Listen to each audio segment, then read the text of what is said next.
Servicios, Ministerio de Transportes y Comunicaciones. Consejos de alimentación saludable frente al COVID-19. Fortalece tu sistema inmunológico a través de la alimentación. Incorpora alimentos ricos en vitaminas, proteínas y hierro, en vez de comprar únicamente pastas y arroz. La Organización de las Naciones Unidas para la Alimentación y la Agricultura recomienda sumar frutas, verduras y legumbres en las comidas. Somos lo que comemos.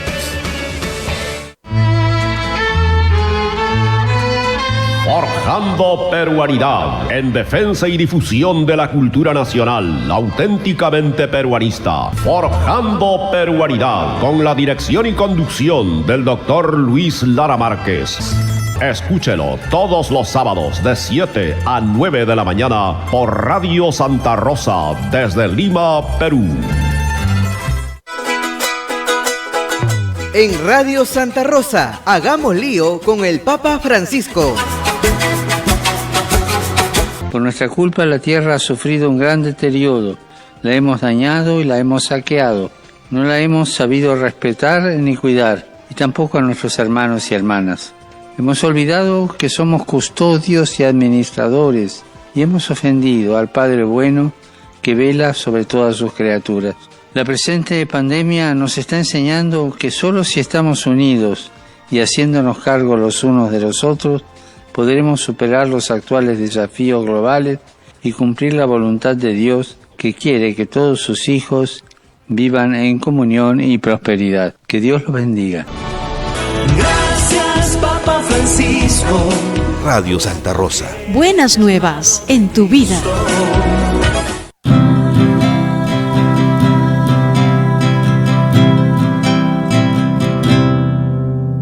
Radio Santa Rosa está, la primera radio católica de nuestra comunidad. Radio Santa Rosa, consuelo y paz. Radio Santa Rosa. Para el Perú y el mundo, Santa Rosa. Buenas nuevas en tu vida. Radio Santa Rosa, consuelo y paz. Radio Santa Rosa. La Sociedad Dominica de Medios de Comunicación, Sodomco, presenta A Pensar Más con Rosa María Palacios.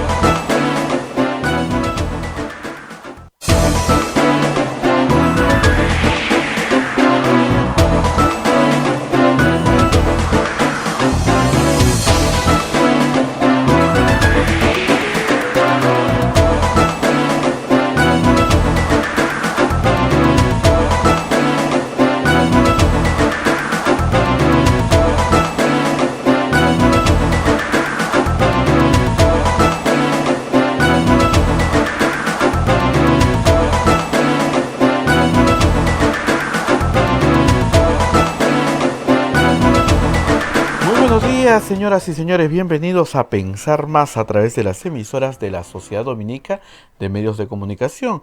La Sociedad Dominica de Medios de Comunicación está integrada por Radio Santa Rosa en Lima, Radio Santo Domingo en Chimbote, Radio San Martín en Arequipa, Radio Veritas Cusco, Radio Cepagua Ucayali, Radio Quillabamba La Convención, Radio Madre de Dios Puerto Maldonado. Son las emisoras dominicas del Perú.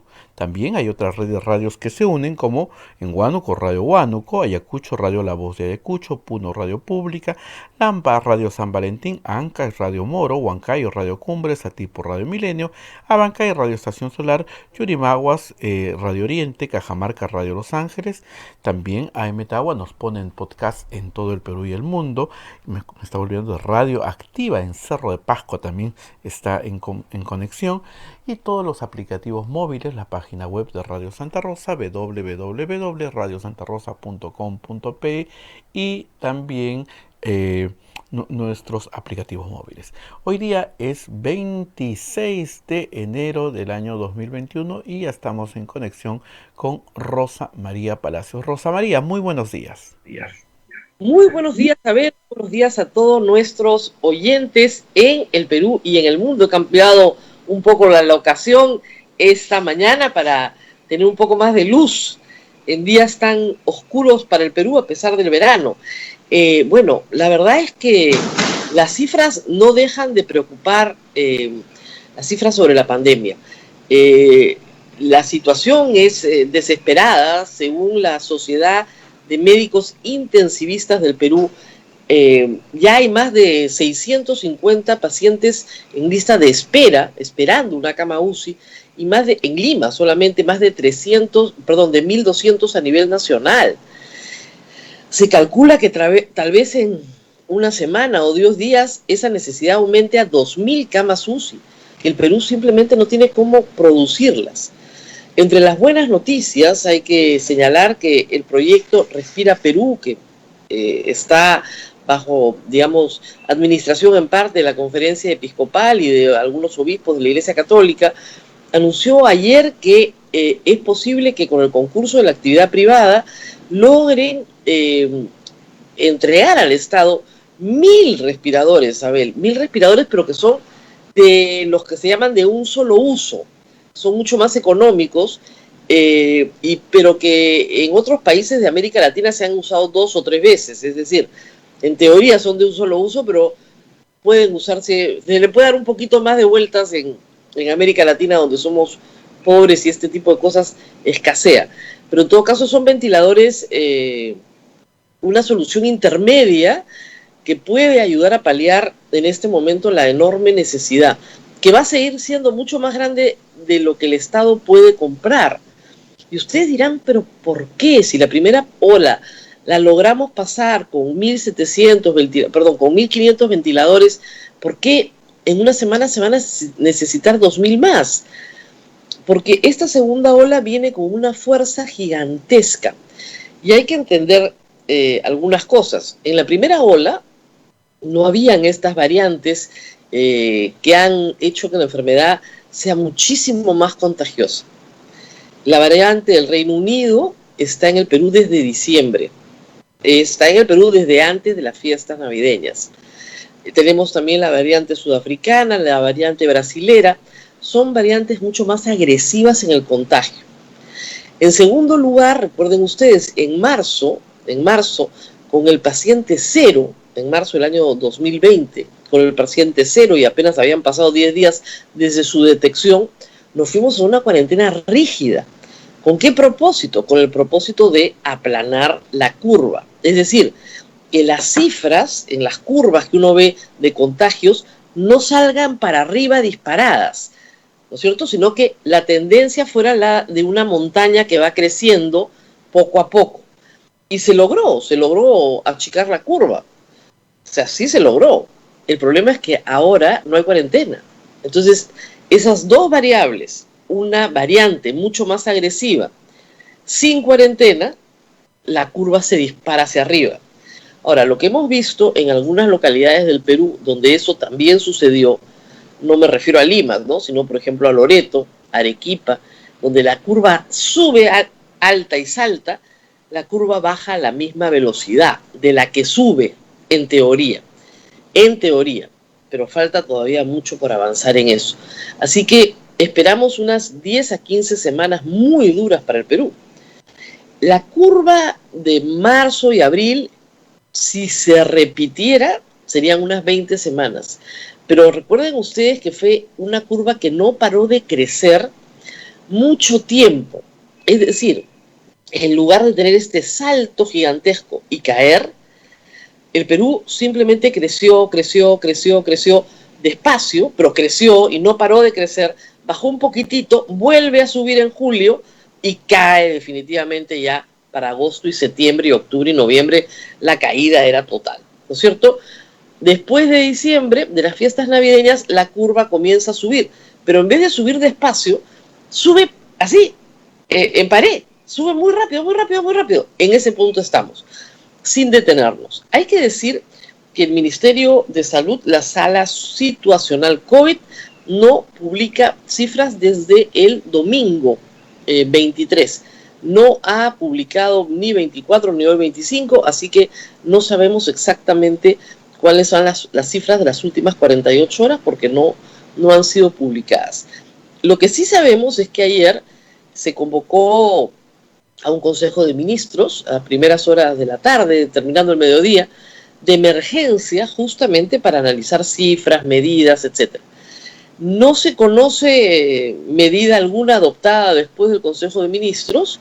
¿Por qué? Porque inmediatamente se nos dijo que a través de los canales oficiales se harían conocer las medidas. Por lo tanto, no tenemos nada que reportar, pero sí advertir que es muy probable, Abel, que se tomen medidas que impliquen una menor movilidad de las personas. Hay dos cosas que se pueden hacer, ¿no es cierto?, en todas partes del mundo. Atender a los enfermos, prevenir los contagios. En los dos extremos de esa ecuación está la acción del Estado. O sea, tú tratas de que la gente no se enferme y a la gente que ya se enfermó tratas de atenderla. Esos son los dos extremos. Muy bien. ¿Cómo hago para atender a la gente que ya se enfermó? Ahí compro más camas UCI, contrato más personal sanitario, protejo a mis médicos que están atendiendo a las personas que están enfermas. Todas estas actividades son cuando ya tienes a las personas enfermas. Las otras son las de prevención. ¿Cómo hago para que las personas no se enfermen? Y acá la respuesta central es hacer que las personas no se aglomeren y que usen sus mascarillas siempre y que las usen bien. No se aglomera usted con su mascarilla correctamente puesta, su riesgo de contagio es bajísimo. Se aglomera usted con la mascarilla mal puesta, su riesgo de contagio es altísimo. Lamentablemente, un sector muy amplio de la población peruana tiene que tomar transporte público todos los días. Y ese es un espacio aglomerado. No hay nada que discutir, es un espacio aglomerado. Y con la mascarilla mal puesta y con el protector facial mal puesto, a veces en algunos lugares se presta el protector facial, imagínense ustedes, bueno, tenemos estos resultados. Por esa razón, reducir la cantidad de actividades productivas en una localidad determinada, esa reducción de las actividades productivas hace que la gente no salga a trabajar. Y al no salir a trabajar, no esparce la enfermedad o no se contagia. El asunto es que en el Perú la economía no nos da para cerrarlo todo de manera radical. Se pueden cerrar algunas cosas, sí. ¿Eso va a afectar a peruanos? Por supuesto. Tiene un costo altísimo, en la economía familiar altísimo. Pero esa es la decisión que hay que tomar. Sí creo que hay algunas cosas que el Estado puede hacer para reducir la aglomeración sin cuarentenas traumáticas. Por ejemplo, el Estado tiene que regresar al teletrabajo lo más rápido posible y por 15 días. O sea, para empezar, todo el Estado de regreso al teletrabajo. En la medida de lo posible. Hay sitios donde no se podrá hacer, pero en la medida de lo posible, teletrabajo para todos, todo digital y nada de asistencia a oficinas públicas. Eso para empezar. 2, urgir al sector privado, dar normas de carácter permanente para que el teletrabajo se convierta en una forma de trabajo regular. Eso hay que hacerlo ya. Hay mucha incertidumbre. Bueno, quitemos la incertidumbre. El teletrabajo se convierte en una forma de trabajar por los próximos 2 años. Listo. O 3, o 4, o 5. O sea, ya se convierte en una modalidad de trabajo permanente. Entonces, sí, tenemos... Porque la ley que hay es muy mala y la regulación que tenemos es de emergencia. Entonces, se tiene que establecer un sistema por el cual la mayoría de los peruanos pueda trabajar de una manera virtual. Si eso llega a ser el 20% de la PEA, bueno, sería notable. Yo, por ejemplo, Abel, y ustedes lo ven todos los días, hacemos teletrabajo. Abel sí está en la cabina, pero yo no. Y probablemente no vuelva a estar en la cabina en muchos meses. En muchos meses, tal vez hasta el próximo año. Ya tenemos esa idea clara. Lo segundo es que hay algunas actividades que sí, efectivamente, congregan personas y al hacerlo pueden determinar un contagio. Y estamos hablando de gimnasios, casinos, restaurantes, museos, teatros, etc. Eso debería, porque el aforo es muy difícil de controlar, restringirse al máximo o a veces eliminarse. El caso de restaurantes, yo sé que no todos pueden hacer delivery, pero tienen que premiar el delivery. Hay una iniciativa que me parece interesante, que son 24 horas de delivery. Muchísimo mejor. En el caso de los supermercados, hay que permitir que atiendan las 24 horas del día. Supermercados, farmacias y algún establecimiento comercial de primera necesidad, lavanderías, ferreterías, por ejemplo, que atiendan las 24 horas. Van a establecer turnos más largos. Eso implica tener transporte las 24 horas, no con toque de queda. Es cambiar completamente el enfoque, sacar el toque de queda de la mesa. El toque de queda se lo impone cada uno de ustedes, porque no va a salir, no tiene reuniones sociales, no tiene que ir a un colegio o a una universidad, no tiene que reunirse con nadie. Usted me dice, no, que si no ponen toque de queda nadie lo cumple. Los que no cumplen con o sin toque de queda. ¿Se dan cuenta el problema? El problema es que el transporte público tiene menos horas de operación y necesitamos que tenga más horas de operación. Que los los restaurantes atiendan todas las horas que quieran, pero con delivery. Que la farmacia, el supermercado, el despacho de alimentos a domicilio, que está comenzando a crecer en el Perú, atienda las 24 horas. A cualquier hora. O sea, o en un horario más extendido, ¿no? Que puedan entregar un pedido a las 10 de la noche sin que nadie se preocupe por la hora. Que puedan entregar pedidos todo el día. O sea, eso hace que la gente no se aglomere. Es muy importante que las personas, reitero, no se aglomeren. Se puede salir a caminar, por supuesto, a un parque, a un espacio público. Las playas deberían ser espacios para poder caminar. De hecho, en lugares donde no hay parques, en caletas, en toda la costa del Perú, donde no hay parques, la orilla del mar en la playa es el espacio público para caminar o para desplazarte de un punto a otro. Es el mejor camino. Pero en fin, eso se puede ir afinando. En todo caso, reitero, hay medidas de prevención. Y sobre todo, lo que tenemos que hacer cada uno de nosotros, ahora que sabemos con la experiencia del año pasado más o menos cómo vienen las cosas, es hacer una estrategia familiar. Eso es un buen consejo, me lo dieron y yo lo comparto con ustedes. Es decir, siéntese hoy y piense, si nos mandan 15 días a cuarentena, ¿dónde me quedo? ¿Aquí? ¿En la casa de mi mamá? ¿Me traigo a los abuelos? No, los separo a los vulnerables, hago un sistema por el cual pueda mandarles comida todos los días a los abuelos que están enfermos y están solos. Imagine usted una estrategia familiar. Tenemos tiempo para hacerlo ahora. O sea, que no lo cojan de sorpresa. El gobierno ha prometido que va a dar, cualquiera que sea la medida de inmovilización, un plazo para que la gente se organice. Eso es muy importante en cuanto a salud mental, ¿no? Que no nos coja de sorpresa. Pero es importante que usted se abastezca, es importante que usted decida dónde lo van a pasar. No va a ser muy largo, eso sí está claro, porque económicamente el Perú no da, pero sí tiene que ser como mínimo 15 días, como máximo 30. No en Lima, evidentemente, porque Lima no puede parar 30 días, pero sí en algunas ciudades del Perú. Entonces hay que sentarse a hacer un plan familiar. O sea, ¿quiénes tienen que salir a trabajar? ¿Quiénes no tienen que salir para absolutamente nada? ¿Quiénes deberían estar absolutamente protegidos? Y con ese plan establecer, sobre la base de la mejor forma de organizarnos, dónde la vamos a pasar. Miles de peruanos quedaron atrapados en Lima, ustedes recordarán, en marzo pasado. Durante el mes de abril y mayo caminaban por las carreteras para volver a su tierra. Eso no puede pasar esta vez. Esta vez tienen que estar seguros de estar donde quieren estar hoy y comenzar a moverse si es que no están seguros de dónde están. Y saber que tenemos 24 horas o 48 horas para reubicarnos rápidamente. Pero hay que estar alertas. La situación es muy mala y viene mal. Viene mal y se va a poner peor antes de ponerse mejor. Porque, como todas las cosas malas en esta vida, esta también se va a acabar. Y vamos a las noticias positivas. Dice El Comercio hoy en portada que, a ver, déjenme mirar, China, o sea, el gobierno chino, asegura que todo está listo para el envío de vacunas. La embajada de ese país en el Perú señala que ya se cuenta con los documentos para exportarlos. Empresarios y MINSA indicaban que faltaba un permiso. Compromiso del Ejecutivo es que esta semana arriben 1.667 cajas con 1 millón de dosis, según acuerdo de compra con el laboratorio Sinopharm.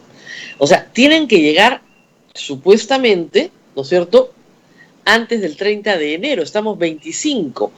La empresa privada dice que una vez que le den el permiso de salida, ellos tienen las vacunas en el Perú en 4 días. Mañana es 26. Mañana deberían estar saliendo las vacunas de China de todas maneras para cumplir con la palabra empeñada. Esperemos que puedan cumplir. Si la embajada de China en el Perú dice que por parte del Estado chino ya está todo, entonces la culpa es peruana, pues. A ver si en Digemit comienzan a trabajar para no boicotear un esfuerzo que es absolutamente indispensable en este momento.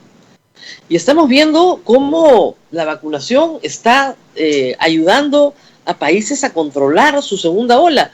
En Israel, el porcentaje de mayores de 60 años enfermos de COVID simplemente se ha caído al suelo.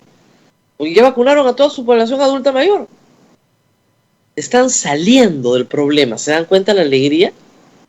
Hay otras noticias también en el mundo médico que son auspiciosas, pero que todavía están en fase 2, falta fase 3 de investigación, es decir, ensayos clínicos con seres humanos. Hay varios medicamentos con los cuales se está probando un segundo uso.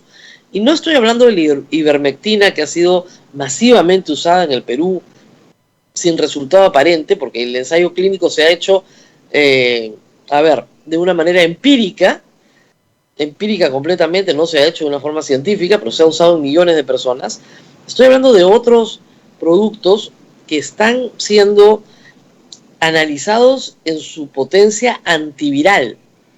Uno se llama colchina o colcorona y el otro tiene un nombre mucho más complicado. Es un estudio que viene de España, donde, perdón, no viene de España, sino que el médico jefe es español. Es una investigación con un producto para curar, para reducir el tamaño de linfomas en cáncer. Y ese medicamento, porque se han probado varios, este es un estudio que prueba varios medicamentos, ha resultado ser probablemente el que mejor funciona. Déjenme buscarles un segundo, había anotado el nombre acá, es un nombre complicado, se llama, plitidepsina, así se llama el medicamento. Es fabricado por una empresa española, por una empresa farmacéutica española que se llama PharmaMar. Y su medicamento, el nombre de marca, se llama Aplidin. Este es un examen que se ha hecho con animales, todavía falta probarlo en seres humanos, pero parece que hay un auspicioso porvenir como antiviral, es decir, que ataca directamente la enfermedad. Según la nota de ABC de España y del País de España, tiene una potencia 100 veces mayor que el tratamiento actual. Claro, el tratamiento actual es muy poco, ¿no? Ya se había probado en otras oportunidades. Se ha publicado en la revista Science, que es una revista médica muy prestigiosa, y la revista Science ha confirmado que es hasta 100 veces más eficaz que el Remdesivir. ¿Se acuerdan ustedes este fármaco que se utiliza para pacientes que ya están en estado crítico? ¿Ok? Este fármaco tiene otras ventajas, ¿no es cierto? Y lo que dice acá, es un artículo de investigación, es que se dirige a una proteína huésped, que es la que hace que el COVID se replique. Este medicamento neutraliza la proteína y el COVID no tiene dónde replicarse. Eso es lo que hace, ese es su mecanismo de funcionamiento. Entonces, la proteína, por si acaso a los interesados, es EEF1A. Entonces, esto está funcionando in vitro y con animales. Ahora hay que hacerlo probar con personas. Tal vez para fin de año, tengamos un medicamento de emergencia, tal vez. No es el único. El medicamento para la gota, el colchina, también se está probando. Entonces, como ven ustedes, hay equipos de investigación, igual que con la vacuna, equipos de investigación médica trabajando en el mundo entero, haciendo distintas cosas. Acá en el Perú tenemos también una buena noticia, un equipo de investigación de biólogos de San Marcos ya generaron y ya pueden comercializar una prueba rápida molecular, barata. La misma idea que tienen los científicos de Cayetano, de la que hablamos con el doctor Edward Málaga Trillo, la misma idea. Pero, digamos, este es otro equipo de investigación, ha logrado superar todas las barreras burocráticas, ya la tiene lista y ya la pueden comercializar. Eso ayuda muchísimo ¿a qué? A cortar la cadena del contagio. Porque si no identificamos a los enfermos y que están sin saberlo muchas veces, o ocultándolo lamentablemente, están esparciendo el contagio. Entonces, pruebas, vacunas y ahora tratamientos.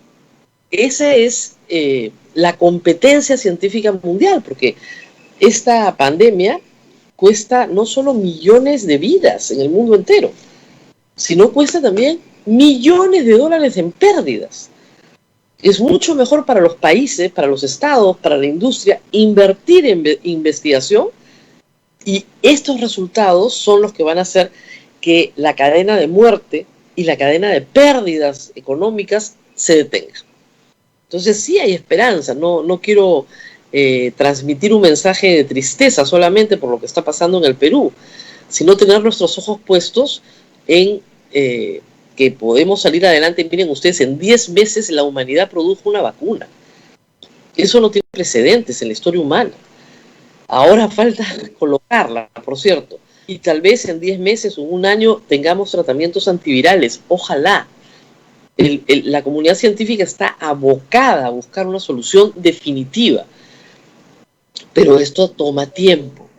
Ya los tiempos no tienen precedentes, el éxito que hemos tenido. Bueno, 8:30, no hemos hablado nada de política, pero tenemos que mencionar algunas cosas, Abel. Ayer Keiko Así es, Rosa María.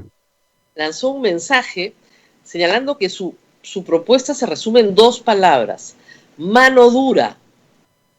Creo que se equivocaron de cabo a rabo los publicistas de Keiko Fujimori, sus estrategas de comunicación. Ese no puede ser el mensaje cuando en el país la gente está muriendo. O sea, ¿qué más dureza que la que estamos viviendo? O sea, ¿qué más dura puede ser nuestra realidad? No puedo ver a mis padres, no puedo ver a mis hijos, estoy encerrado, me quedé sin trabajo, y la candidata presidencial me ofrece mano dura. Claro, dice contra la delincuencia, pero ahorita, y con todo el problema que representa la delincuencia, por cierto, no es mano dura lo que quiero cariño, quiero empatía, quiero una mano solidaria, una mano abierta, no una mano dura. Como yo puse en Twitter anoche, o sea, tú en medio de esta desgracia no ofreces pues un puñete, ofreces un abrazo. O sea, ese es el tema. Y creo que los candidatos no están encontrando su discurso. O sea, el discurso mano dura, ojo, es muy atractivo, ¿eh? No digo que no tenga sus... En América Latina y en el Perú en particular, donde vivimos en tanta informalidad, en tanto desorden, la idea del orden siempre ha primado sobre la idea de la libertad. Abel, tenemos unos ruidos raros en la transmisión. Muy bien. La idea del orden siempre ha primado sobre la idea de la libertad. Más bien los que pensamos que la idea de la libertad debe primar sobre la del orden, para conseguir así el orden, somos menos. Pero estamos en un contexto muy complejo, que es el contexto de una pandemia que ha destruido la vida de millones de peruanos. Si no es en el tema sanitario, es en el tema económico. Entonces, tú ahora no quieres que el Estado te dé una mano dura, tú lo que quieres es que el Estado te acoja, te envuelva, te proteja, ¿no? Ella utilizó una metáfora que me pareció un poco extraña, ¿no? La de la madre que saca adelante a sus hijos, la de la madre sola. Es una visión bastante paternalista de lo que debe ser el Estado, pero si se iba a poner paternalista, hubiera buscado una versión mucho más acogedora, ¿no? Yo les ofrezco en medio de este desastre mano dura. Bueno, ofrécenos más bien una mano empática, ¿no? Una mano generosa, dame una mano. ¿Se dan cuenta? Dame una mano. No me des tu mano dura, dame tu mano para salir adelante. Entonces creo que ahí sí Keiko Fujimori en este caso ha cometido un error. Así como su discurso con Carlos Hidalgo, esa entrevista muy elaborada, sí, efectivamente era una buena pieza publicitaria. En esta oportunidad, erró el mensaje. No puede hablarse de una mano dura en medio de una desgracia en la que el país esté enterrando sus muertos. O sea, no es el momento, reitero, no digo que no tenga éxito el mensaje, ¿eh? En determinadas oportunidades, por supuesto. Y el otro problema es que el mensaje no va atado a su propia experiencia política. O sea, ¿qué mano dura tuvo ella con, no sé, Edwin Donaire, Vinicio Ríos, todos los congresistas que se ampararon en las salas del fujimorismo para quedarse con sentencias? ¿Qué mano dura tuvo sobre las faltas de sus propios congresistas, ¿no? Muy poca. Entonces, ahí tenemos un doble discurso. No hay mano dura en casa frente a la corrupción en casa. No dice nada de corrupción, por cierto. ¿Dónde está la mano dura? Entonces, es difícil. Y además, algunos señalan que lo que está tratando es de asociar su propuesta de gobierno a la propuesta de gobierno de su padre, que efectivamente fue un autócrata y fue un gobierno de mano dura. Entonces quiere identificarse con ese momento político. Pero ese momento político no es el momento político actual, es una mala lectura. Alberto Fujimori ofreció orden con una economía completamente fuera de control y con dos movimientos terroristas absolutamente fuera de control. Entonces, claro, el clamor por el orden era absoluto en ese momento en la población peruana. Era absoluto y la gente realmente clamaba por orden. Hoy más que orden lo que queremos es sobrevivir, todos, salir adelante, que me den una mano, no que me den una mano dura. Entonces creo que no ha leído bien el momento político, es un error político, se puede rectificar siempre, ¿no? Pero no es el momento de la mano dura, para nada. O sea, esta pandemia no se arregla con mano dura. Hemos visto lo que ha pasado con la mano dura. La pandemia sigue exactamente igual. Por más dura que sea la mano, por más multas, por más... El enfoque punitivo del gobierno Vizcarra, sobre todo en la etapa Zamora-Ceballos, ha sido un desastre para el Perú. Nos puso a la cola del mundo. Ningún país ha tenido un enfoque punitivo, ¿no? Lo único que faltaba era que te multaran por enfermarte. Pero te multaban, te perseguían, te cerraban, cuarentenas sin salir... No, toques de queda de 48 horas. Para todo el Perú, sin discriminar por regiones, sin discriminar por actividades. Eso es mano dura. ¿Con eso vamos a resolver la pandemia? No. Entonces, creo que ha sido un error político importante.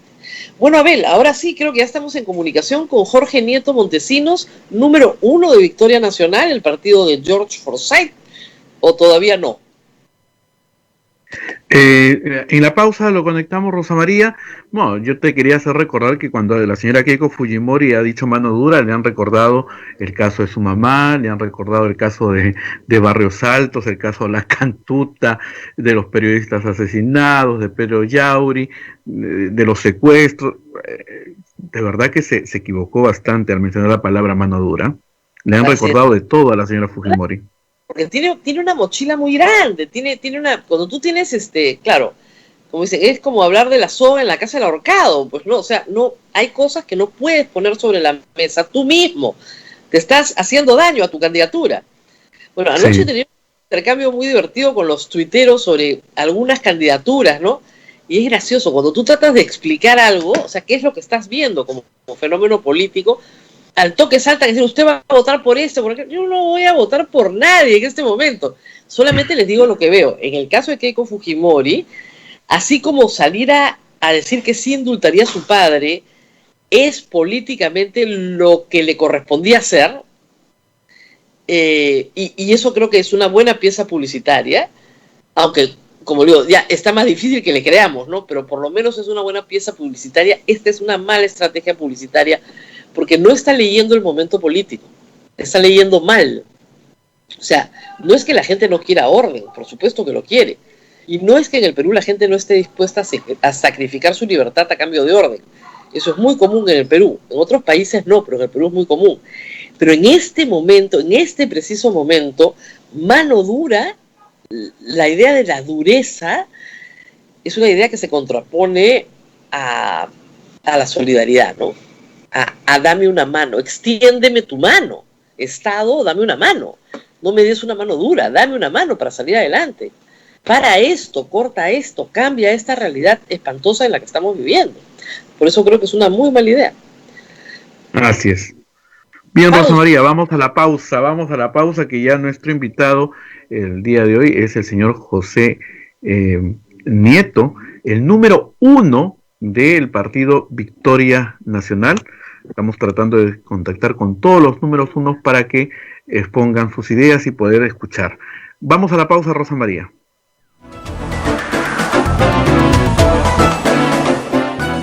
Sodomco, Sociedad Dominica de Medios de Comunicación. Antes, para hacer su tarea, María tenía que recorrer un largo camino hasta la biblioteca más cercana.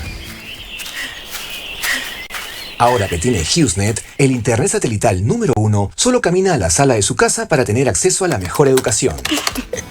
HughesNet te ofrece planes desde 20 megas, Wi-Fi incorporado y más datos para estar siempre conectado. Visita internetsatelital.com.pe y recibe el primer mes gratis. HughesNet, el internet satelital que llega donde otros no llegan. Aplican términos y condiciones. Sodomco, Sociedad Dominica de Medios de Comunicación.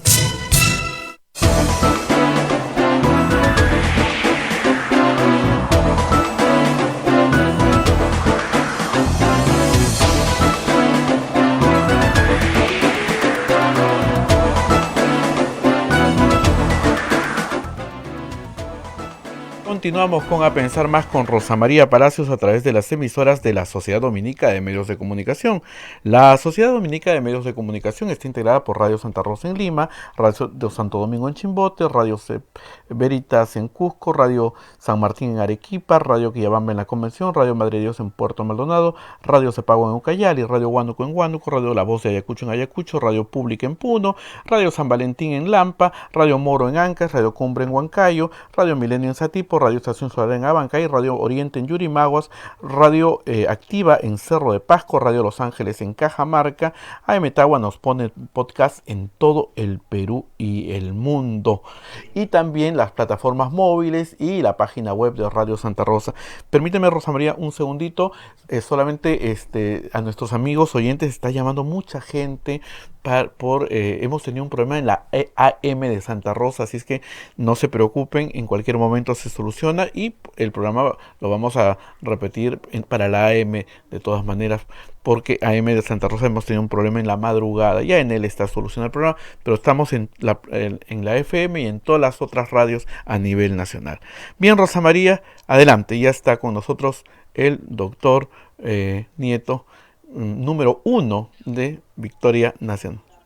A nuestra audiencia histórica en AM, estamos muy agradecidos. Sí. Casi ninguna radio tiene audiencia en AM, pero Santa Rosa la mantiene. Y cuando venga el fin del mundo, lo único que va a estar es la AM, por si acaso. Es la única que puede transmitir en caso de catástrofe. Así que aquí estamos nosotros todavía sobreviviendo dentro de la AM. No oigo nada. Y por si acaso el transistor se está arreglando, en él ya fue notificado porque hubo un cortocircuito en la puerta del convento, así que están tratando de solucionar el problema. Muy bien, ya estamos con Jorge Nieto Montesinos y lo primero es preguntarle por la salud, cómo va la recuperación. Ha sido también víctima del COVID, pero una víctima ya recuperada. ¿Cómo va la salud? Bien, felizmente, Rosa María, ya pasamos esa circunstancia penosa, desagradable, pero felizmente ya hemos doblado la página, tenemos alta de los médicos, recomendaciones para estar con ciertos cuidados y con ciertas tranquilidades en el ejercicio de la vida, pero ya de salida. ¿Y su familia bien también? ¿Nadie más se contagió, felizmente? Mi esposa salió contagiada por mí, imaginamos que esa ha sido la ruta. Ella tuvo un poco más de complicaciones que yo, tampoco nada exagerado, pero tuvo dolores, en fin, articulares, musculares. Felizmente también ya ella bien. Lo más feo de todo esto ha sido tener que guardar la distancia con nuestros dos hijos, tanto el de 15 y 16 años que cumplió años en esos días y que fue imposible darle un abrazo, como la bebita que tengo de un poco más de un año que resentía la distancia, pues entonces ha sido muy dolorosa esa parte, la verdad. Pero felizmente ya todo bien, Rosa María. Muchas gracias por la pregunta. Muy bien, ¿ya sabe cómo se contagió? Usted me dijo que se había cuidado muchísimo, dijo un minuto de descuido. Y esa experiencia es valiosa para los demás. Sí, le sacaba mis cuentas y yo me he contagiado aproximadamente en el día 283 o 284 de la emergencia sanitaria. O sea, hemos tenido pues 280 días de un rigor extremo, cuidado, lavado de manos, distancia, uso de la máscara, de la mascarilla, en fin, un rigor muy grande, porque yo realizo actividades, pero yo no quería traer el virus a mi casa, pensaba en mi mujer, en mis hijos. Incluso tuve que suspender las visitas con mi hijo, con mis nietas, son 3 chicas, en fin, fue rigor. Pero en algún momento, y tengo quizás la posibilidad de que sea en el trabajo con un compañero con el cual trabajo frecuentemente, y que salió, después de venir conmigo a trabajar, salió él en conocimiento de que estaba infectado. No lo sabía, entonces, después de que se hizo la prueba, yo parte de rutina y parte de la prueba por la indicación de él, pues salimos positivos. Me imagino que puede haber sido ahí porque es el único momento en el cual siento que puede haberme descuidado. Y hemos estado en espacio abierto, hemos trabajado con máscara ambos, guardando la distancia, pero este virus pues es muy pegajoso. Ahora que lo ha vivido en carne propia y además con todo lo que eso significa desde el punto de vista de salud mental, si llegaran al poder y usted fuera congresista de la República, pero suponemos que le pidan ser, por ejemplo, primer ministro, ¿cómo enfrentaría la pandemia hoy, teniendo la situación de hoy? Bueno, yo lo primero que haría, desde el comienzo, pero hoy, es convocar al COEN. Lo he venido diciendo, pero no sé por qué no se entiende. Hay una ley que establece el funcionamiento del COEN. Y el COEN no es otra cosa, no es un edificio, no es un membrete, no es una placa.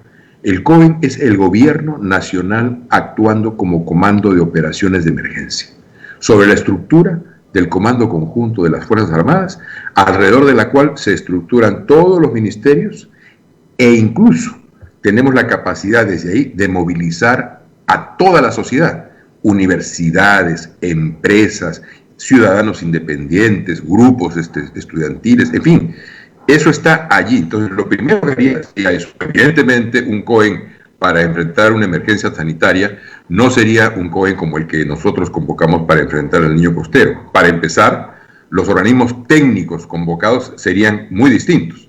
Pero fíjese usted una de las ventajas. Si se hubiera convocado desde el primer día, los estamentos científicos y técnicos del Estado hubieran estado poniendo sobre la mesa de las decisiones del gobierno todo su conocimiento. Sabemos que durante los primeros meses de la pandemia simplemente no fueron convocados. Y luego, cuando fueron convocados, lo dijo uno de sus miembros, renunciamos porque nos escucharon una sola vez y no nos hicieron caso. Entonces, ahí tiene usted un elemento que me parece a mí que es de modernidad del Estado, de su funcionamiento. No se pueden tomar decisiones sin tener toda la data, toda la información procesada por organismos técnicos y científicos en el Estado. Eso sería lo primero. Lo segundo, en esta circunstancia, en la actual, lo he dicho en un Twitter, Lima necesita acciones de emergencia. Lima en particular. Las cifras están yendo para arriba en un pico muy elevado. Y si no cortamos drásticamente el desarrollo de este virus, que no sabemos a ciencia cierta, algunos dicen que no, otros dicen que sí, si es la variante inglesa o la sudafricana o la brasileña, porque no tenemos la capacidad para hacer este tipo de investigaciones, salvo un pequeño laboratorio, me parece, en la Universidad Cayetano Heredia. No sabemos cuál de estas variantes es la que se está desplegando, pero requiere Lima hoy día acciones urgentes. Y todas tienen que ser en el sentido de restringir el contacto humano. Nos hemos relajado. Ahí hay un elemento. Yo pienso que debemos ir a una cuarentena drástica de 15 días. La gente me dice, pero oiga, ¿de qué vamos a vivir? Yo digo, el Estado tiene a las Fuerzas Armadas, están las iglesias, están los comedores populares, están los organismos del Estado que reparten alimentos de distinto tipo, están las empresas privadas que se dedican al tema. Yo creo que con una combinación, organización de todo este personal, de todas estas capacidades, perfectamente podemos atender las zonas más necesitadas de la sociedad en términos de alimentación para esos 15 días. Pero iba a decir ministro, pero todavía no es ministro, pero candidato. Lo fui. Yo sé, por eso le iba a decir, ya le iba a decir ministro. Y además, por esa voz de mando, yo dije, ya lo veo como ministro, pero a lo que voy es decisiones racionales. Eso es lo que a mí y a la ciudadanía les un poco desespera. O sea, ¿por qué no se aglomeran en el transporte público con toques de queda? Al contrario, el transporte público debería estar escalonado, ¿no es cierto?, para que se pueda transitar 24 horas al día. Las tiendas de alimentos deberían estar abiertas 24 horas al día y las farmacias también. ¿Para qué? Para que nadie se junte con el otro. Y además para que las personas que trabajan ahí tengan tiempo de regresar en horarios escalonados a su casa en una movilidad vacía. Eso es lo que no entiendo por qué no se hace. Es de sentido común. Así como nos van a dar 12 horas para votar, igual. No entiendo por qué no hay sentido común en esta historia. Rosa María, has mencionado el tema del transporte público. ¿Qué nos cuesta eliminar los cristales de adelante y de atrás? Claro. Eliminarlos. ¿Por qué los eliminamos? Porque va a entrar mucho aire y porque se va a convertir en un espacio no abierto, pero semiabierto. Hay una serie de medidas complementarias que se deben hacer. Tercera cuestión que me parece que es importante. El primer nivel de atención de salud. Fue cerrado durante el periodo del presidente Vizcarra, prácticamente. Y hoy está funcionando, pero no con las capacidades que debe tener, a medias, sin el apoyo necesario. Pero el primer nivel de atención de salud, o sea, nuestras postas médicas, nuestros centros médicos, tienen que hacer algo que algunos han hecho, y lo han hecho y ha ido bien. En el Perú, algunos centros médicos lo han hecho y lo han hecho con éxito. ¿Qué es? Salir a la comunidad. El primer nivel de atención de salud es el que toma contacto con la comunidad. Las familias muchas veces, Rosa María, no saben cómo aislar a un enfermo. Parece mentira, pero así es. Entonces, pero no solamente eso, sino que tienen vergüenza de decir que hay alguien enfermo. Entonces, quienes están cerca de esa comunidad, de esa familia, son nuestro primer nivel de atención de salud. Tiene que ser fortalecido y puesto en primer lugar. Lo dije en la parte primera, en todo lo que fue la primera ola. Costa Rica, que después se complicó, y Uruguay, que logró salir bastante bien y luego también ha tenido complicaciones, han logrado éxito porque tienen un gran primer nivel de atención de salud. Necesitamos fortalecer eso. Ahora, mire, Costa Rica, con el que estoy familiarizado también, prohibió las pruebas rápidas. Prohibió. En Costa Rica solo hay pruebas moleculares, no hay pruebas rápidas serológicas. Están prohibidos para diagnóstico, prohibidas.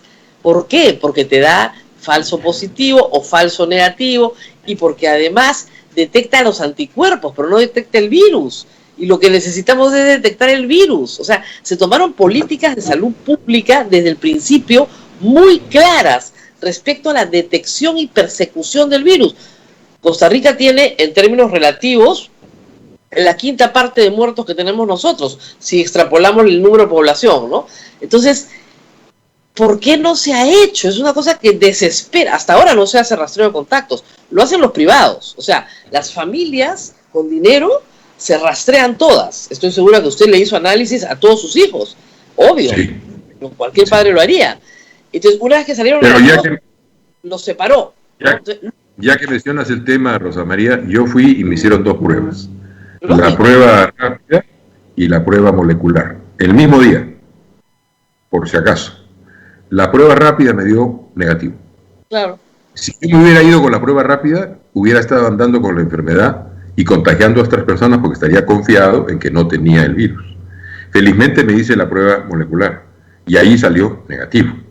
Entonces, yo creo que ahí hay un tema que me imagino que tiene que ver con el hecho de que compraron en su momento pruebas rápidas sin tener conocimiento o teniendo conocimiento, lo cual sería más grave. Y luego hay que gastarlas, pues, porque así dice la ley. Hay que gastarlas. Y siguen aplicando esas cosas. No hay, no hay una aplicación política sobre... La excusa fue, no hay laboratorios. Claro, si tú no convocas al sector privado y a las universidades, no tienes laboratorios. Si tú convocas al sector privado y a las universidades, tenías laboratorios. Pero hay un sesgo anti-empresa privada y hay un sesgo anti-universitario. Entonces, no se respondía. Hasta la Iglesia Católica le rechazaron la ayuda cuando fue a hablar del tema de las cárceles. Entonces, no ha habido en el Estado, por lo menos de marzo a julio, una apertura hacia nada que no fuera el Estado. Un terror a que la corrupción se colara y simplemente una parálisis para no tener ese sesgo. Y eso me lleva a una pregunta más de esta campaña. Por eso yo insisto en que se convoque al COE, porque a lo mejor en una de esas recuerdan que en un momento el Perú fue una sola fuerza, todos. En una situación de emergencia tenemos que convocar a todos, todas las capacidades tienen que ser puestas al servicio de la atención de la emergencia, todas.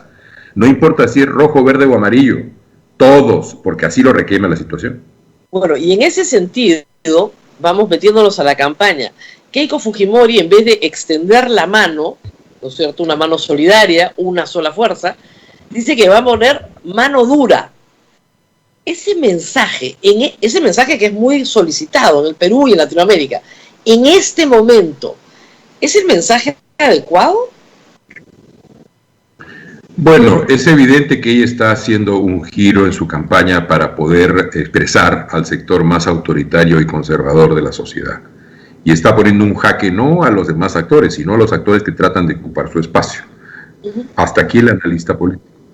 Pero me parece además, desde la experiencia de la aplicación de la mano dura en el mundo, no solamente en América Latina, en el mundo, que nunca es solución. Cuando se aplica la mano dura de verdad, quienes mueren, porque al aplicar la mano dura hay gente que muere, quienes mueren son jóvenes, pobres, urbanos. Eso está demostrado en la experiencia latinoamericana y mundial. Entonces, esa madre de la que habla la señora Fujimori, a la cual imita para cuidar a sus hijos con mano dura, esa madre no va a querer que sus hijos mueran. Pero es probable que si se aplica en extenso a la mano dura, muchos jóvenes urbanos pobres son los que van a morir. Me parece gravísimo, me parece un grave error desde el punto de vista del análisis político. ¿Qué significaría la mano dura en materia de conseguir la vacuna? ¿O qué significaría la mano dura en materia de generar una campaña nacional de vacunación? ¿Qué significaría? ¿Que vamos a poner más fuerte la inyección? ¿O que vamos a poner una pistola al vendedor de la vacuna para que nos venda no 1, sino 30 millones? Lo que necesitamos es... O que va a obligar a la gente a vacunarse contra su voluntad. Lo que necesita la gente es información. Es información, que es lo que nos está faltando. El cuarto elemento de la pregunta primera que tú me hiciste, Rosa María, es la necesidad de que el gobierno comunique y movilice, ejerza el liderazgo. ¿Por qué? Porque estamos cansados. Lo siento yo en mí mismo, estamos cansados. Llevamos pues casi un año en esta situación de no poder hacer una vida con normalidad. Queremos abrazar a nuestros seres queridos, queremos también tener una mayor participación en la vida pública, en la vida económica. Estamos cansados, hay estrés, hay agotamiento. ¿Cómo se corrige eso? Con liderazgo, con comunicación, con explicación, con reiterar una y otra vez la necesidad de mantener la atención para poder hacer que el virus no se siga propagando. Eso está en nosotros, porque finalmente el virus está en nuestro cuerpo y es nuestro cuerpo el que lo traslada. Si no tomamos contacto con otros, si mantenemos la distancia, entonces eso no va a ocurrir. Por tanto, también la necesidad de que haya información. Y lo mismo pasa con las vacunas. Hay mucha gente que tiene, digamos, prevenciones un poco premodernas contra las vacunas, se llaman antivacunas, pero hay otros que tienen legítimas dudas. Oye, ¿funciona? ¿No funciona? ¿Funciona la china? ¿Funciona la rusa? ¿Funciona la inglesa? ¿La de Oxford? ¿Cuál es la mejor? ¿Va a haber algunas consecuencias? Mire, en Estados Unidos, entre el 15 y el 25 de diciembre, se aplicaron 1.850.000 vacunas aproximadamente, las de Pfizer. De ese 1.850.000 vacunas que se aplicaron, hubo 22 casos de shock anafiláctico severo, gente que se pudo morir. Si es que no tenían la prevención que tuvieron, porque así lo recomendaba la aplicación de la vacuna, tener todos los elementos para que si se produce el shock anafiláctico, haya la inyección necesaria y el paciente queda tranquilo. Esos 22 pasaron ese trance, pasó el momento y luego están haciendo su vida normal. Y hay 86 personas de ese 1.850.000 que tuvieron reacciones alérgicas no tan graves como las del shock anafiláctico, pero de cierta consideración. Recibieron su antihistamínico y finalmente volvieron a la normalidad. Esa es la realidad. Necesitamos esa información. Hemos comprado la vacuna china. Muy bien. ¿Cuántas vacunas chinas han sido aplicadas? ¿Cuáles reacciones ha habido a la aplicación de la vacuna? cuál es la forma de enfrentar esas reacciones y al momento de aplicarla tener todas las condiciones para que si alguno por mala suerte tiene esa reacción sea aplicada. Pero eso tiene que ser informado, explicado una y otra vez, y ese es el rol del presidente. Es la persona más escuchada. A veces algunos hicieron un uso de la palabra para reiterar cosas que dijeron los últimos 7 días una y otra vez, pero prefiero eso a que no haya simplemente liderazgo. Necesitan estar explicando permanentemente a la población y dándole elementos para que pueda jugar y tomar decisiones. Yo sé que usted quiso ser candidato presidencial, no se pudo, no se logró, justamente la pandemia impidió conformar una agrupación política y va en victoria nacional. Pero así como usted nos habla claro y tiene una capacidad expositiva contundente y ha sido ministro, tiene experiencia de gobierno, su líder, el señor Forsyth, como yo decía ayer, está jugando al muertito. O sea, le va bien en las encuestas, pero jugando al muertito no se gana la presidencia. Rehuye el debate, no da explicaciones, solamente da entrevistas más bien light, ¿no es cierto? No confronta, ¿no? ¿Usted cree que puede prosperar esta apuesta si es que no hay más contundencia en el mensaje? Bueno, ha salido también el jefe del plan de gobierno y candidato a vicepresidente a informar sobre el plan de gobierno. Si uno revisa el plan de gobierno de Victoria Nacional, es un plan de gobierno bastante centrado, colocado en el centro del espacio político, quiere producir cambios, pero quiere hacerlo con inteligencia, no tiene políticas basadas en el rechazo per se de sectores X de la población o de la vida económica. Por tanto, es un plan bastante centrado, bastante maduro, bastante consistente. Y yo creo que hay una oferta de gobierno. Las estrategias electorales, Rosa María, son buenas si es que permiten ganar las elecciones. Lógico. De modo que ahí estamos ante una situación en la cual finalmente es el resultado el que dirá las cosas, pero se está exponiendo también el plan de gobierno. Hay propuestas, hay iniciativas de oferta de gobierno. Doctor Nieto, usted sabe perfectamente que usted, que es un hombre inteligente y brillante, se sienta con el señor Chávez y entre los dos arman un plan de gobierno. Pero debajo no hay ninguna organización. El partido del Pastor Lai, como lo conocíamos, Renovación, es un partido que ya estaba casi fuera de la vida política y está sirviendo como cascarón, como vientre de alquiler para llevar este proyecto, que al mismo tiempo es un proyecto casi desconocido y que se basa más en las personas que en la organización o en la propuesta. Entonces, eso puede durar un par de meses más, pero cuando lleguemos a la recta final, hacerse el muertito no va a funcionar. Y su candidato puede caer dramáticamente, como la curva del COVID. Igual, caer... Usted menciona un tema que es medular, Rosa María, usted menciona un tema que es medular, verdaderamente medular. Yo lo he hablado con Forsyth, pero es medular. Cualquiera que sea el candidato que logre la victoria, cualquiera, va a estar obligado a construir un gobierno de coalición parlamentaria. Cualquiera. ¿Por qué? Porque esa realidad que usted menciona, la falta de estructura política, lo invertebrado políticamente que es el país, la ausencia de redes constituidas, consolidadas de ejercicio del poder, es general. Tenemos una situación de crisis de partidos. No por algo hablamos de la crisis de los partidos y de la necesidad de fortalecerlos. Si eso es así, y es un dato general, el próximo gobierno va a tener que ser un gobierno de coalición parlamentaria. Vamos a llegar a una situación como la italiana, sin el régimen político italiano. Es decir, para que tenga estabilidad, para que tenga previsibilidad, para que tenga gobernabilidad, va a tener que construirse a consumo entre el Ejecutivo y el Congreso una coalición parlamentaria de gobierno. Claro. De modo que de esto resolvemos este tema de la inestabilidad. Lo que no podemos, Rosa María, es darnos el lujo de tener 5 años de disoluciones, vacancias, confrontaciones y tirada de platos. Tenemos que actuar con racionalidad y con eficiencia, y los políticos tenemos que ser factores de gobernabilidad, no de ingobernabilidad. Claro, pero eso parece poco probable si el candidato Forsyth va primero y lejos en las encuestas, pero su lista parlamentaria, de acuerdo a la última encuesta, no pasa la valla. O sea, podríamos tener un presidente casi sin partido, con un partido diminuto. Ya vivimos ese, usted lo sufrió, usted sufrió esa tragedia. Estamos al inicio de la campaña realmente, nos faltan, va a ser una campaña muy corta. Es evidente que tanto el símbolo, la campana, y tanto el nombre del partido, Victoria Nacional, todavía no son tan conocidos. Eso es un dato de la realidad. Tenemos que hacer el esfuerzo para que eso sea así y para que la gente se dé cuenta de que tanto el símbolo como el nombre del partido tienen como oferta también en el Congreso en Lima. Yo voy en el número 1 por Lima, pero hay otros candidatos, tienen una oferta razonable para hacer una gestión de gobierno eficaz y eficiente. Razonable. 12 ex candidatos del fujimorismo están en la lista, pero además tienen al general Kluber Aliaga. O sea, ¿qué mensaje están dando ahí al elector? ¿Son qué? La conformación de la lista no me queda claro qué son. Mire, hay efectivamente, por lo que dicen los medios de comunicación, 12 personas que vienen del fujimorismo. La verdad, ellos se han adscrito a un plan de gobierno. Tendrán que respetarlo.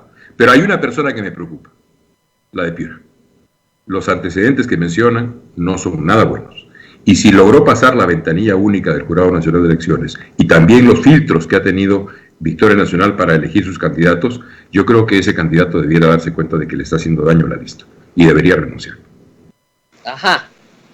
A ese nivel. Sí, pues, la verdad, no tengo nada personal contra el señor, pero lo que ha pasado es muy reciente. Si lo que se dice es cierto, claro, debería darse cuenta de que le está haciendo daño a la lista. Los demás son gente que viene y se ha adscrito a un plan de gobierno. Tendrán que respetarlo. Tendrán que adecuarse al plan de gobierno. Finalmente... Pero lo que indica, le digo, es poco celo, ¿no? Poco celo del partido. O sea, no tiene cuadros, pues. Ese es el problema, no hay cuadros. Entonces hay una especie de bolsa de candidatos que circula, ¿no es cierto?, en cada elección, de lista en lista. Dice, en el Perú no hay políticos, no hay partidos, pero sí hay políticos, muchísimos. Entonces hay gente que está buscando una oportunidad. Entonces encontró esta ventana y perfecto, entró en esta ventana. Se subió a la combi, como usted decía antes. Eso no construye una bancada, ese es el problema. Que luego cuando llegan al poder, todos salen corriendo. Esa es la realidad de la que venimos. Esa es la realidad de la que venimos. Esa es la realidad que vivimos. Entonces, de allí tenemos que partir para construir. Mire usted, una líder que yo he aprendido a admirar y respetar a lo largo de la gestión de la pandemia, la señora Angela Merkel. Viene de los sectores ultraconservadores de la política alemana y poco a poco se fue desplazando hacia el centro y hoy día con 75% de aprobación de sus pobladores es la líder más respetada de la Comunidad Europea. La más respetada. Sí, vienen de donde vienen. Lo importante es a dónde van. Y cómo construimos una estabilidad política que nos permita previsibilidad y una gestión de gobierno razonable. Es una dificultad, tendremos que abordarla. El político no hace política en las condiciones que elige. Las hace en las condiciones dadas, porque no dependen de uno. Bueno, hay que tomar las cosas como son y desde ahí construir opciones de gobierno. Pero, digamos, el liderazgo de Forsyth está en veremos también. Ese es uno de los problemas que tiene que enfrentar la lista. O sea, lamentablemente va muy bien en este momento en la encuesta y va muy bien desde el año pasado, pero va muy bien en un contexto donde todavía el elector no indaga mucho y resulta que el candidato no tiene formación universitaria.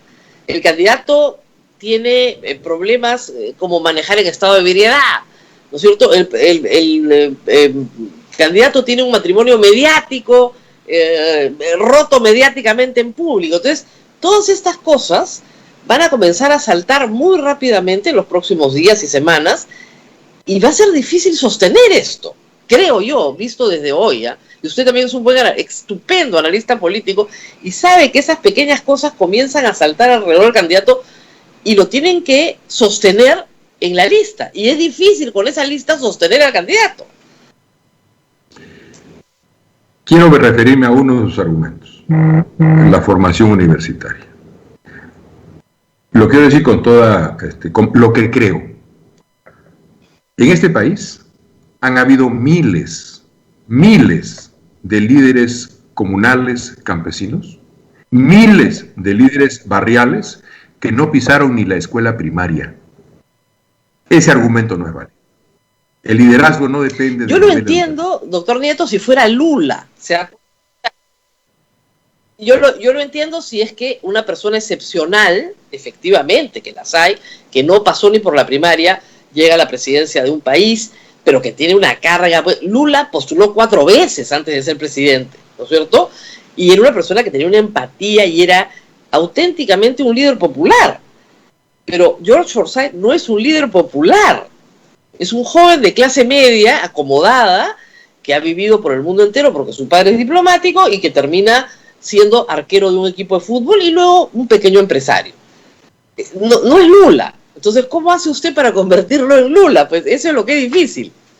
No, yo no quiero convertirlo en Lula, creo que él mismo no querría convertirse en Lula, pero me parece que es una persona joven, con las dificultades propias de las personas jóvenes, más jóvenes que uno, que tiene ciertas experiencias vitales, que tiene claro qué cosa es lo que quiere, que es valiente, que sabe escuchar y que se abre al trabajo en equipo. Precisamente, entre otras razones, me imagino que es que el hecho de haber sido futbolista, él sabe que tiene que trabajar en equipo. Un jugador, por más Maradona que sea, bueno, quizás Maradona en el 86, me rectifico, pero salvo ese, ¿no?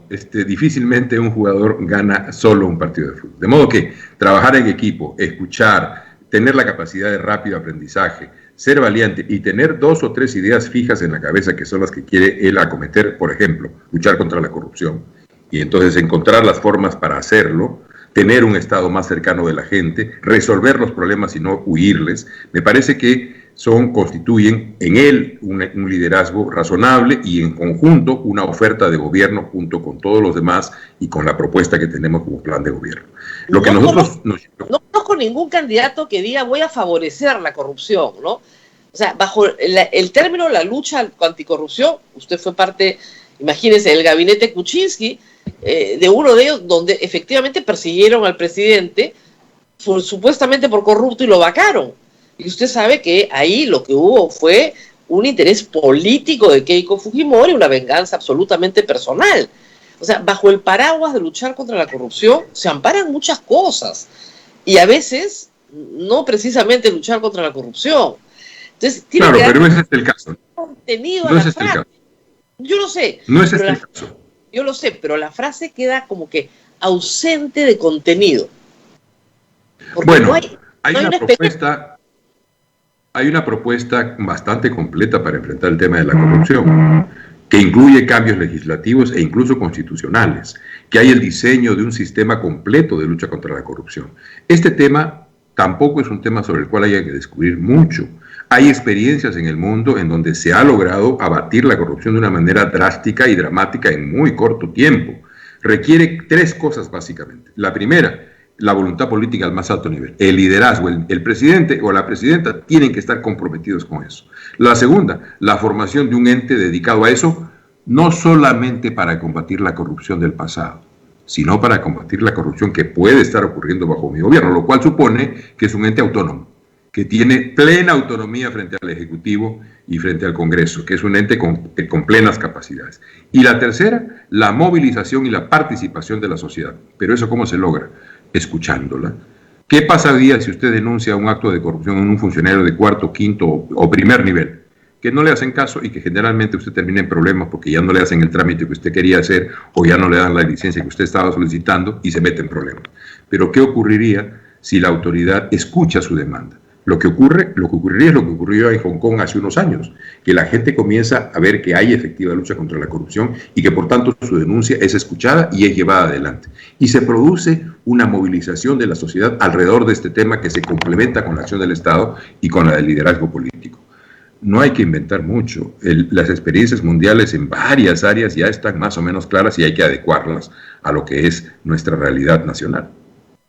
Muy bien, Abel, seguramente tenemos preguntas del público para el candidato número 1 de Victoria Nacional. A ver.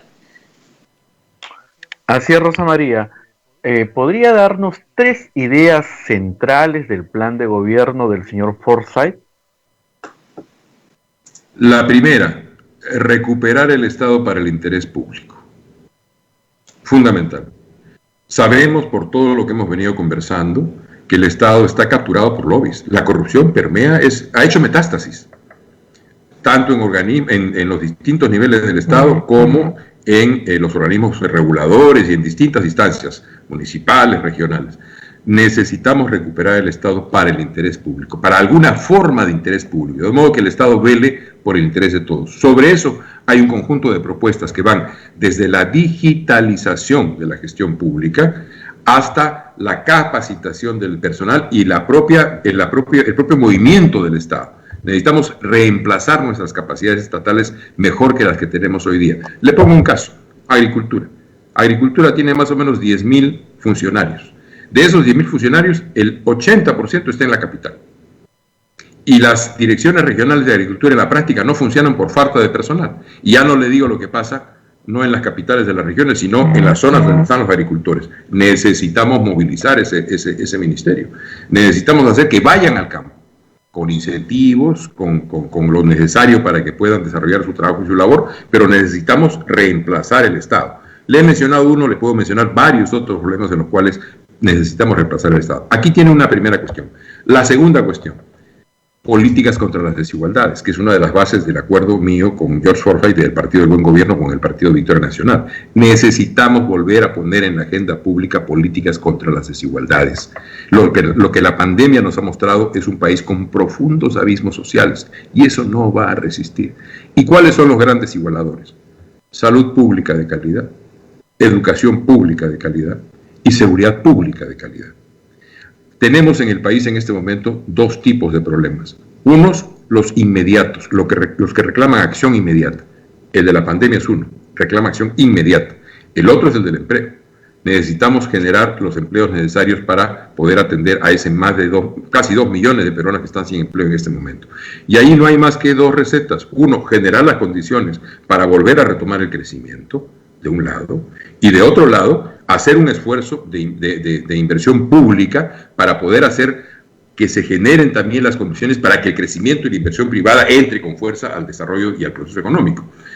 ¿Qué necesitamos hoy día? Salud pública. Hemos hablado de salud pública y hemos hablado de la importancia del primer nivel de salud, postas médicas, centros médicos. Necesitamos tener postas médicas de excelente calidad, una por lo menos en cada distrito del país. Ahí hay un paquete que requiere financiamiento que se puede lograr. Y al mismo tiempo necesitamos reparar escuelas que hoy día están sin usar. Muchas no tienen baños. Ahí está el censo de la infraestructura educativa que da el Ministerio de Educación. Es dramático. Y necesitamos, junto con eso, para tener seguridad pública de calidad, buenas comisarías, con todos los equipamientos y las condiciones necesarias para que nuestra policía tenga una vida digna y tenga una atención digna al ciudadano. Que la comisaría se convierta en un espacio de relación democrática entre la Policía Nacional del Perú y el ciudadano. Todo eso requiere una inversión, un esfuerzo de obra pública. Y finalmente, concluyo, urgente, represas a la altura y a la medida de la pequeña producción agraria y campesina. No los grandes represamientos tipo Olmos o Majes, que también son necesarios, sino pequeñas represas que permitan que las comunidades agrarias, que la pequeña agricultura duplique su productividad en el curso de un año.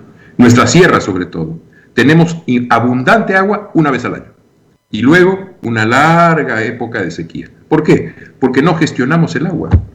Si parte de las políticas que desarrolla, por ejemplo, Israel en la gestión del agua, las tuviéramos aquí, tendríamos una enorme capacidad de multiplicar la productividad de nuestro país, porque además tenemos condiciones excepcionales desde el punto de vista agrario. No tenemos los grandes valles que tienen otros lugares, pero tenemos una tierra excepcional, que se expresa en productos excepcionales, como lo hemos visto con la ley de promoción de la exportación, de la agroexportación. Han conquistado mercados que hace 20 años era imposible pensar que se podían conquistar. Por tanto, políticas contra las desigualdades supone atender también esos temas de cuestión urgente, inmediata, que tienen que ver con el empleo y que tienen que ver con salud, educación y seguridad. Ahora, yo quería preguntarle también, entiendo el plan, pero quería preguntarle un tema político más concreto. Para ustedes, según las declaraciones, al principio fueron un poco confusas, pero finalmente lo dijo, según el candidato Forsyth, el 9 de noviembre en el Perú hubo un golpe de Estado. ¿Es así? ¿Para ustedes están todos de acuerdo que hubo el 9 de noviembre un golpe de Estado en el Perú? Bueno, en ese momento nosotros no teníamos todavía, si no recuerdo mal, estábamos en proceso de conversación de alianza, ¿no? En ese momento. Claro. Pero yo tengo un punto de vista distinto.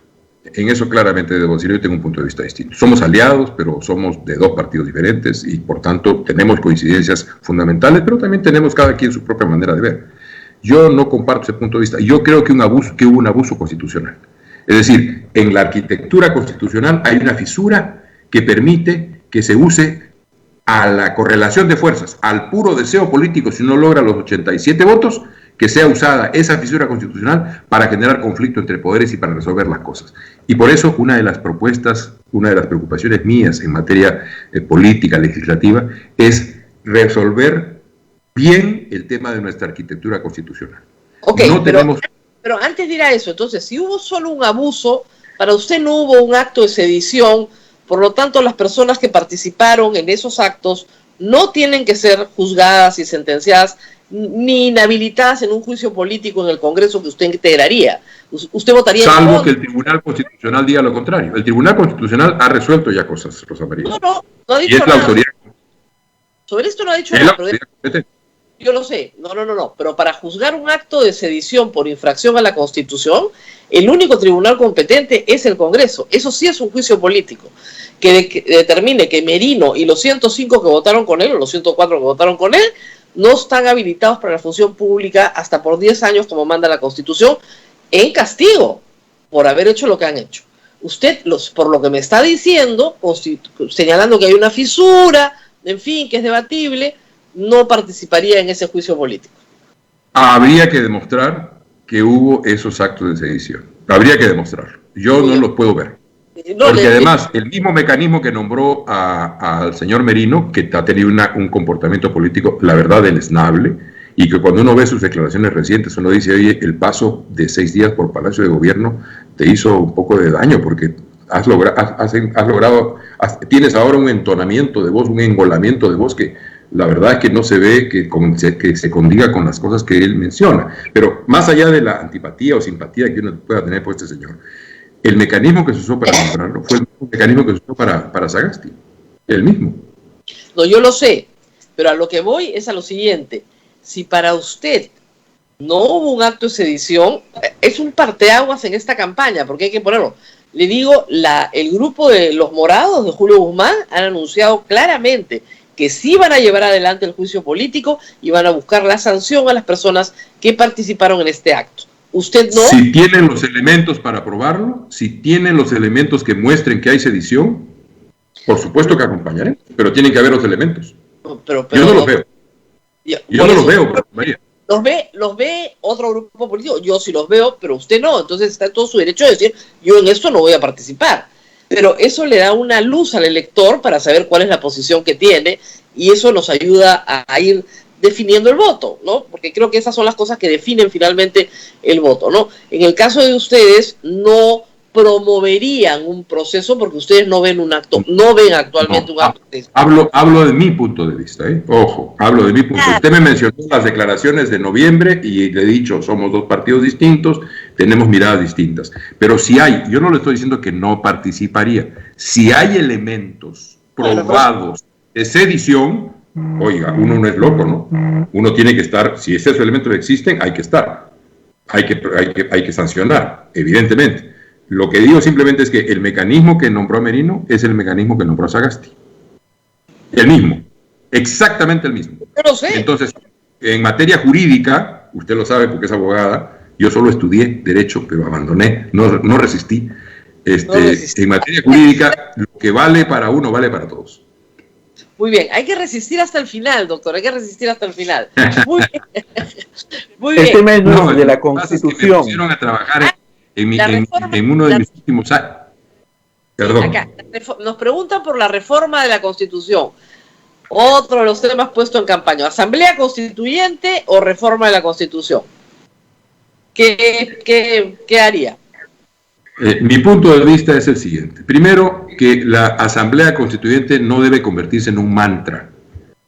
Hay problemas en las carreteras, Asamblea Constituyente. Hay problemas en el manejo de la Agencia Aeroespacial, Asamblea Constituyente. Hay problemas en el manejo de la cuestión de salud, Asamblea Constituyente. No, la Asamblea Constituyente es un mecanismo que requiere ciertas condiciones para ser ejercido y convocado. Entonces, esa es la primera cuestión. No hay que discutir esto como si se tratara de un mantra. Que la Constitución requiere reformas de fondo, yo sí lo creo. Requiere reformas de fondo. ¿Qué tenemos que discutir? ¿Cuáles son esas reformas? ¿Por qué tenemos que discutir cuáles son esas reformas?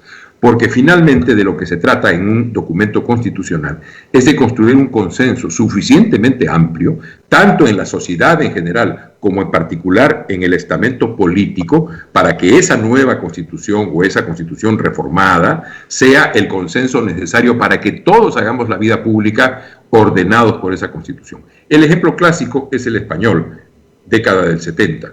80% de la sociedad votó a favor de la nueva constitución y 80% del estamento político estaba a favor porque había participado en la construcción de esa nueva constitución. ¿Pero qué supuso eso? Una discusión de contenidos. Y esos contenidos es lo que no se está discutiendo. Entonces, yo iría más bien por ahí. Mecanismos para el cambio constitucional hay muchos. Uno es la Asamblea, que no es un mantra, pero también puede haber leyes de desarrollo constitucional. Yo he venido insistiendo que el Congreso puede ejercer la capacidad que tiene de desarrollar leyes de desarrollo constitucional. Tienen requisitos, tienen condiciones, se pueden hacer. Yo eventualmente tenía otra opción, que en la próxima elección, en la del 2021, se pusiera a referéndum la elección de un Senado, la vuelta de la bicameralidad. ¿Y por qué en referéndum? Porque hubo un referéndum en donde la sociedad peruana dijo no. Creo que solamente se puede corregir con un nuevo referéndum y que los políticos sacamos a explicar por qué sería importante que hubiera nueva bicameralidad. Y que ese Senado, en sus primeros 6 meses, tuviera como trabajo exclusivo revisar íntegramente el texto constitucional. Pero son días. Yo le pongo 3 temas rapiditos, me dice sí o no. ¿Ya? Aborto, pues eso implica reforma constitucional, ¿sí o no? Yo creo en el derecho de la mujer a decidir. Muy bien. Matrimonio de personas del mismo sexo. Yo creo que nadie debe estar vetado de sus derechos. Muy bien. Rol subsidiario del Estado, que está en el capítulo económico. A veces sí, en general sí, pero no siempre. Hay veces en que los fiscales del Estado tienen que tener un rol impulsor para que se despliegue la empresa privada. Muy bien. Y pasa en todos los países del mundo. Claro, modificaría el artículo del rol subsidiario entonces. Con todas las cautelas necesarias. Con todas las cautelas y candados necesarios, si es que fuera necesario. Iniciativa de gasto de los parlamentarios. Oh, ya eso está superado. No crea, no está superado. Este Congreso todos los días quiere gastar, o sea que es complicado. Claro, pero terminamos, María, en el Tribunal Constitucional, que falla en torno, de acuerdo a la ley. Entonces, pero por eso lo quieren cambiar, pues quieren que los congresistas sí tengan la iniciativa de gasto. Ahí va la reforma constitucional. Me parece que es un error. No ha sido una buena experiencia la que tuvimos en el pasado sobre ese tema. Modificar por la ley contratos entre privados. No, yo creo que los contratos tienen que cumplirse. Lo que sí creo es que el Estado tiene capacidad de renegociar los contratos que considera que ya no cumplen las condiciones necesarias. Eso sí, y creo que tiene que hacerse en muchos casos. Hay que renegociar contratos. Eso todos los peruanos, cualquiera puede renegociar. Muy bien, ha sido rapidísimo, pero me queda claro que en lo social usted está, digamos, un poco más en el lado libertario, más a la izquierda, en lo económico un poquito más al centro izquierda, y en lo político podría estar un poquito más a la derecha, ¿no? Sería un poco más conservador. Senado, bueno, me ha hecho una tomografía, Rosa María, me ha hecho una tomografía. Lo que pasa es que yo sí creo, y no es un asunto solamente de frase coqueta, sino que es una reflexión intelectual. Creo que esa topografía centro, izquierda, derecha ya no dice nada. Acabo de leer un magnífico libro justamente abordando sobre ese tema, por qué los cambios y las transformaciones han hecho que esa división sea obsoleta. Yo creo que necesitamos identificar los problemas, identificar las soluciones y unir todas las capacidades que se tengan para poder resolverlos. La receta le fue bien a China en China. Mire todo lo que han logrado en 40 años. Van a ser potencia económica del mundo. Y la frase inicial de todo ese despliegue económico, ¿cuál fue? No importa de qué color sea el gato, lo importante es que case ratones. Una mirada bien pragmática del mundo. Creo que es, para mí, lo que tendríamos que tener nosotros para lograr unir a todos los pueblos en la solución de los problemas. Muy bien, muchísimas gracias. María. Sí, para irnos despidiendo. Sí, nos vamos. Señor Nieto, ¿usted tiene muchas propiedades? Porque acá me están preguntando los oyentes, pregúntale por el boom inmobiliario Nieto. Sí, mire. Primera cosa que quiero decirles, no tendría que haber hecho ninguna investigación. Bastaría que hubieran ido a la Contraloría General de la República a revisar mi declaración de intereses que hice en el año 2016 cuando accedí a ser ministro. La primera cosa. La segunda cosa, soy un hombre que tiene la edad que tiene. Trabajé mucho tiempo, ahorré, y cuando regreso a mi país, sí, hago compras porque no soy un jovencito y quiero tener seguridades para que en el futuro no tenga complicaciones económicas. Todo lo que he comprado lo he hecho con base en mi trabajo, todo está bancarizado y finalmente todo está informado en la Contraloría General de la República desde el 2016. De modo que el suelo está bien parejo y no tengo ninguna complicación. No, además, a mí me parece muy bien. Yo creo que en eso yo tengo más bien la ética protestante. Yo considero que la riqueza bien ganada es una bendición, así que Dios lo bendiga por tener lo que tiene, que se lo ha ganado trabajando. Además, si usted me lo dice, Rosa María, entonces es una buena bendición. Así es, porque se lo ha ganado trabajando limpiamente, y eso, la ética del trabajo es la que genera una sociedad capitalista, ¿no es cierto? Y no una sociedad colonial como la que tenemos nosotros. Además uno de mi único vicio es comprar libros. Es un vicio barato. Sí, no, a veces hay exquisiteces, pero en general, sobre todo el vicio del que compra libros es el comprar libros sabiendo que ese libro es caro, pero comprarlo barato. Ese es el gran vicio del que compra libros. Así es. Hoy entre manos y que nadie se ha dado cuenta y solo él, ese es el vicio del coleccionista del libro. Por eso uno vaga en librerías, libros de viejo, permanentemente, porque es la manera de encontrar las cosas que uno quiere encontrar. Así es. Muy bien, muchísimas gracias por haber estado con nosotros. A ver, ya estamos despidiendo. Mucha suerte en esta campaña. Faltan varias semanas. Una pregunta final. ¿Modificar la fecha de las elecciones es una posibilidad? En este momento no lo veo, pero si hay informes técnicos, científicos que lo señalan, no lo veo. Creo que la OMPE y el Jurado Nacional de Elecciones tienen la capacidad plena para desarrollar las elecciones. Creo que deberían hacerlo, es su mandato. Y creo que no deberíamos hacer de esto un tema de la campaña electoral. No debe ser un tema politizado. En todo caso, si en su momento hay elementos técnicos que el presidente y el gobierno nos lo muestren. Pero si no, me parece que es una politización innecesaria de un tema que es eminentemente técnico. Así es.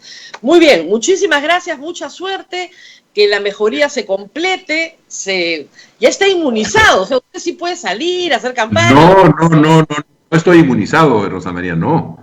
Hay personas que han tenido 2 veces el virus. No voy a mencionar nombres, pero una persona muy destacada está en este momento saliendo probablemente del virus y lo tuvo hace 3 meses nada más. Entonces, no, hay que cuidarse y cuidarse como si fuera la primera vez. Como si fuera la primera vez. Muy bien, muchísimas gracias por estar con nosotros y conmigo será hasta mañana también, Abel. Nos despedimos en esta mañana soleadísima. Yo estoy en Cañete, acá hay un sol pero abrasador, me imagino que en Lima también.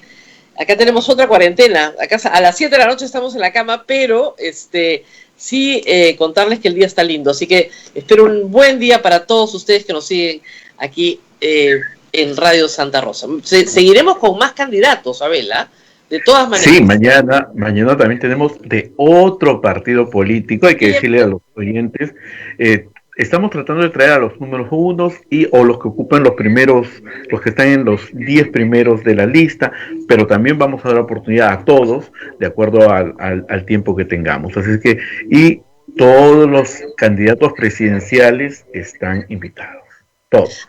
Antes de irnos, Abel, yo no me alegro nunca de la cárcel de nadie, pero sí me alegro de justicia, ¿no? Han dictado 35 años de cárcel a César Álvarez por ordenar el asesinato del consejero Ezequiel Nolasco en Ancash. Este fue un caso que me tocó cubrir directamente gracias al enorme trabajo de Daniel Llovera, que le puso muchas ganas a esta historia, que entrevistó a Ezequiel Nolasco cuando estaba vivo, que pasamos el reportaje cuando él ya había sido asesinado hace 8 años, que creo que nos costó, entre otras cosas, el cierre de un programa en ATV, y también por meternos con las casas de Alan García, pero y con los narcoindultos unos meses después. Pero fue una historia que seguimos mucho porque vimos la desesperación de una región que estaba harta, pero harta de un esquema de corrupción que ya había llegado al asesinato del opositor. Eso se paró en buena parte gracias al trabajo de la prensa, y quiero hacer un gran recuerdo a todos los que me acompañaron en ATV, pero sobre todo a Daniel Llovera, que condujo toda la investigación con mucho éxito. Fueron varios reportajes que seguramente van a estar circulando nuevamente estos días en recuerdo a lo que hicimos hace tantos años. Se demoró mucho la justicia, es verdad, pero llegó. Esperemos que la apelación confirme los 35 años de cárcel para César Álvarez por ordenar un asesinato político, un asesinato basado en tapar actos de seria corrupción en la golpeadísima región de Ancash. Muy bien, Abel. Y la tenacidad de Fiorella Nolasco, ¿no? De luchar. Es bárbara. De su hija. Que no paró hasta que logró llevar a las autoridades de todo el país a que vieran lo que estaba pasando en Ancash. Nosotros cubrimos estos eventos, Abel, muchos meses antes de que asesinaran a su padre, y nadie nos hacía caso. Esa es la verdad, nadie nos hacía caso. Y le decíamos a todo el país, esto es lo que está pasando en Ancash, y nadie nos hacía caso. Finalmente tuvo que venir la muerte del consejero para que los ojos del país se volvieran hacia Ancash y se pusiera fin a tanta desesperación, ¿no? Muy bien, nos tenemos que... Ahora sí nos vamos, Rosa María. Cuídate mucho. Mañana tenemos otro candidato de otro partido político, así que usted no se pierda mañana a Pensar Más con Rosa María Palacios para que tenga conocimiento de todos los partidos políticos. Cuídense mucho. Chao, chao, Rosa María. Chao, chao.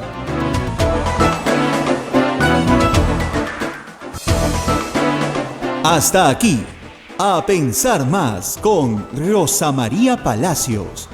Este programa fue producido por la Sociedad Dominica de Medios de Comunicación, Sodomco.